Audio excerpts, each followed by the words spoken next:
सरकार ने steel industry को राहत देते हुए कई स्टील प्रोडक्ट्स पर ड्यूटी घटा दी है, पूरी तरह से हटाकर खत्म कर दी है। इस पर ज्यादा डिटेल्स के लिए चलते हैं हमारे संवाददाता प्रकाश प्रियदर्शी के पास। प्रकाश, बताइए।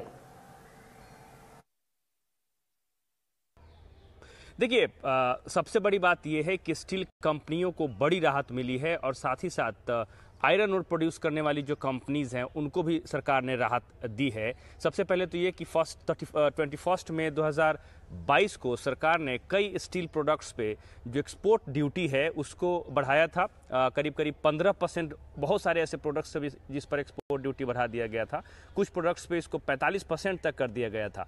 अब जबकि महंगाई कम हो रही है, जो आंकड़े आए हैं आप देखिए पिछले महीने के, उसमें महंगाई कम हुई है, साथ ही साथ स्टील एक्सपोर्ट में भी काफ़ी गिरावट देखने को मिली है। इन दोनों ही कारणों को ध्यान में रखते हुए सरकार ने अब फैसला किया है कि तमाम ऐसे प्रोडक्ट्स जिन पर एक्सपोर्ट ड्यूटी 15% लगाए गए थे उसको हटा लिया गया है या फिर उसको रेशनलाइज करते हुए उसको कम कर दिया गया है। अगर आप एग्जाम्पल के तौर पर देखें तो जो फ्लैट रोल्ड प्रोडक्ट्स हैं, जो स्टेनलेस स्टील में जिसका इस्तेमाल होता है उस पर एक्सपोर्ट ड्यूटी हटा लिया गया है।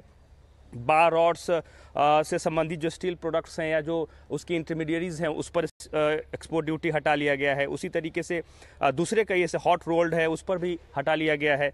इसके अलावा अगर आप आयरन ओर की बात करें तो खासकर जो लो ग्रेड आयरन ओर है, जहां पे एफई कंटेंट जो होता है 58% से कम होता है, उस पर जो एक्सपोर्ट ड्यूटी है उसको बढ़ाकर सरकार ने 50% कर दिया था ताकि घरेलू बाजार में जो सप्लाई है उसमें कोई दिक्कत ना हो।